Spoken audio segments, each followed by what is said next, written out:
What you're about to see isn't a story about a family dispute. It's an investigation into the weaponization of bureaucracy, a decade-long fight that hinges on one explosive claim, that a state agency knowingly enforced a debt based on a falsified official record. And one man says he has every last document to prove it. Now, that statement you see on the screen, that isn't just raw anger. It's a promise. For 10 years, state agencies pursued a debt that he maintains never legally existed in the first place. So now, he's using their own documented failures, their own paperwork, to force a final reckoning. And make no mistake, this is not an appeal. It's an escalation. He has completely bypassed the state system he alleges is corrupt and has taken documented evidence of what he calls felony-level misconduct straight to the federal government. Our story doesn't begin in a local courthouse. It begins with a formal criminal referral submitted to the Federal Bureau of Investigation. And these are the accusations on the table. We're not talking about civil infractions here. We're talking about federal felonies, each one pointing to what he alleges was a deliberate, coordinated effort to enforce an order that was a legal nullity from the moment it was conceived. To really understand the federal complaint, you have to go back 10 years. See, the entire case balances on a single entry in the court's own public record, an admission that was never hidden, just ignored. This right here, this is the fatal defect. On June 9th, a minute order says a child support amount is adopted. Seems straightforward. But just 24 hours later, the court issues a final superseding order. And in it, the court states, in its own words, that it is unable to enter support orders. Why? Because it was missing legally required information. This wasn't an opinion. This was the court's own admission that it lacked the jurisdiction to create the order. It was, legally speaking, never born. But for the next decade, state agencies in 2 different states would enforce that non-existent order as if it were real. And the consequences? Well, they weren't abstract legal theories. They were devastatingly real.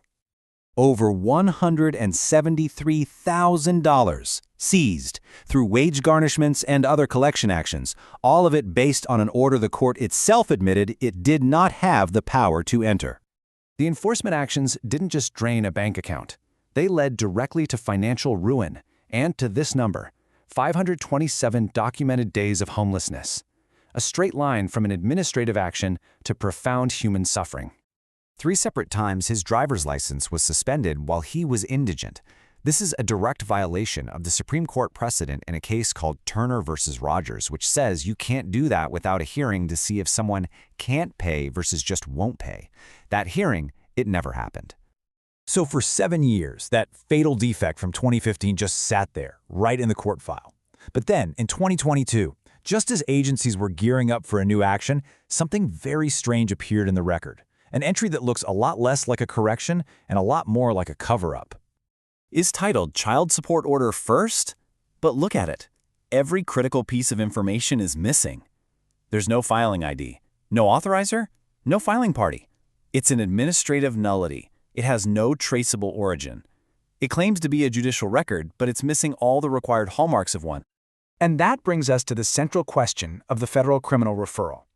Was this untraceable entry deliberately fabricated to retroactively paper over 7 years of unlawful collections?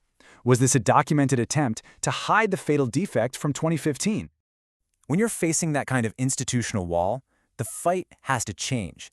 It's no longer about pleading for justice from the same system. It becomes about using that system's own data, its own procedures, and its own admissions as a weapon against it. And the strategy was methodical, like a military operation.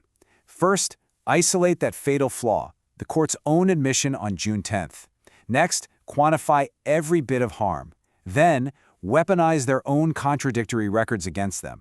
Cite the unassailable law they chose to ignore. And finally, you demand they answer the one question they can't.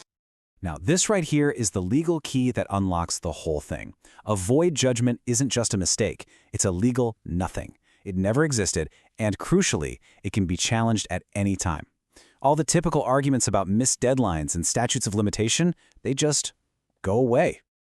So what does finding out actually mean in practice? It means you stop playing defense in their courtrooms, and you move into direct, high-stakes confrontation with state and federal authorities. It looks exactly like this. A criminal referral to the FBI. a formal complaint to the state's own oversight commission demanding a systemic review. Explicit, written notices sent to 9 different officials, putting them personally on the record. And, finally, preparing a federal civil rights lawsuit to take the entire fight out of the state system that started it.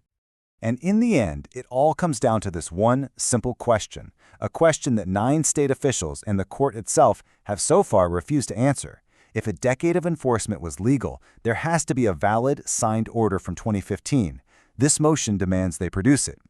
After 10 years, the entire system is being forced to confront one simple fact: you cannot enforce something that does not exist.